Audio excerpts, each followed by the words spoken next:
Shalom Bapak Ibu, saudara-saudari yang terkasih di dalam Tuhan. Hari ini kita akan bersama-sama merenungkan firman Tuhan yang diberi judul Percayalah. Kita akan membaca bersama di Markus 9 ayat yang ke-24. Demikian firman Tuhan. Segera ayah anak itu berteriak, "Aku percaya, tolonglah aku yang tidak percaya ini." Markus 9, kalau Bapak Ibu nanti baca selengkapnya, itu bercerita tentang Tuhan Yesus menyembuhkan anak yang bisu tuli karena kerasukan roh jahat sejak kecilnya. Dan hari ini penulis STS mengatakan bahwa percaya itu adalah mengakui dan yakin bahwa sesuatu itu benar atau nyata. Bahkan kadang-kadang kita mudah mengungkapkannya, tapi kadang-kadang di dalam kehidupan kita sehari-hari sulit untuk mempraktekannya. Bapak Ibu, di dalam Markus 9 ayat yang ke-24 ini Tuhan Yesus menyembuhkan seorang anak yang bisu tuli. Bapak dari anak ini salah satu contohnya, bapak dari anak ini mengatakan bahwa tolonglah anakku, dia kerasukan setan dan dia bisu dan tuli sejak kecil. Bahkan ketika setan itu mengganggu dia bisa masuk ke api, ke air, dia berbusa-busa mulutnya. Dan ada satu hal yang menggelitik hati kita saat itu adalah bapak ini bertanya kepada Tuhan Yesus, "Apakah engkau sanggup? Apakah engkau mampu?" Tuhan Yesus waktu itu menegur dia dan berkata, bagi Tuhan tidak ada yang mustahil gitu. Dan bapak ini akhirnya sadar ketika Tuhan Yesus menegur dia dan dia berkata, "Tolonglah aku yang kurang percaya ini."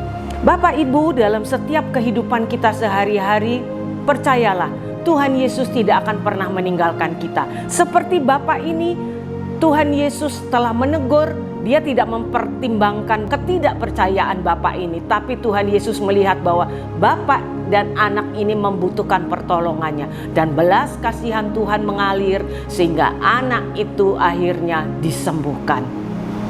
Bapak Ibu, dalam mengarungi kehidupan yang menjadi pertanyaan kita adalah, masihkah kita terus percaya akan Tuhan Yesus?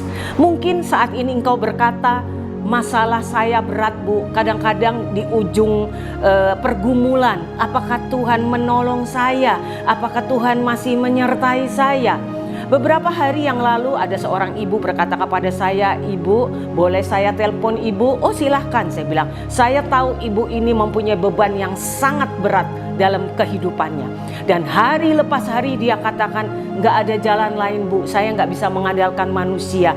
Saya cuma mengandalkan Tuhan." Dan ibu ini berkata bahwa ada suatu peristiwa itu yang menyatakan bahwa Yesus itu luar biasa menolong dia. Masalah satu ini terselesaikan walaupun masalah lainnya masih ada. Sampai dia berkata, "Bu, kalau ada orang yang berkata bahwa Tuhan itu gak ada, silahkan ketemu saya akan berkata kepada dia." Dan renungan kita hari ini tentang percaya. Bagaimana dengan engkau dan aku? Dan bagaimana kita menghadapi persoalan demi persoalan dalam hidup ini? Masihkah kita percaya? Masihkah Tuhan akan menolong kita? Percayalah, Tuhan tidak akan pernah meninggalkan kita. Walau dalam badai kehidupan sekalipun, percayalah, Dia sanggup. Dia terlalu sanggup untuk menolong kita, asalkan kita benar-benar berharap hanya kepada Tuhan Yesus. Bahkan di Amsal 3 ayat yang ke-5 berkata demikian, "Percayalah kepada Tuhan dengan segenap hatimu dan janganlah bersandar kepada pengertianmu sendiri." Percayalah, Tuhan Yesus tidak akan pernah meninggalkan kita asal kita terus berharap kepada Dia. Tetap percaya, Tuhan Yesus memberkati. Immanuel.